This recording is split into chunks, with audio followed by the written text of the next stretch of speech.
দুইটা ভয়ঙ্কর পাপের কথা বলে দেই। এই দুইটা পাপে যারা আসক্ত হয়ে আছে তারা তওবা করে ফিরে আসলে পরেও সারা জীবন তাদেরকে এটা সাফার করতে হবে। কথা বুঝতে পারছেন না? তওবা করে ফিরে এসেছেন মনে করেন, তারপরেও আপনাকে সারা জীবন এই পাপের ফলটা ভোগ করতে হবে। এক, মাদকদ্রব্য।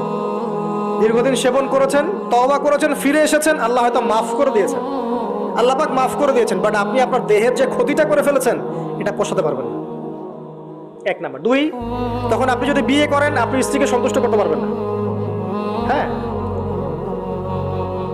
দুই নাম্বার হচ্ছে এই যে গোপনে যুবকরা যে পাপটা করে, মাস্টারবেশন, যেটাকে আমরা বলি হস্তমৈথুন, এই পাপ যেসব যুবকরা করছে বা করে, এবং অ্যাভেলেবেল এই পাপটা সবাই করে, কারণ এখন পর্নের যুগ, পর্ন দেখলে তো আর কোনো উপায় নাই, তখন তো এই পথেই যেতে হচ্ছে, নিজের উপরে নিজেকে জুলুম করতে হচ্ছে।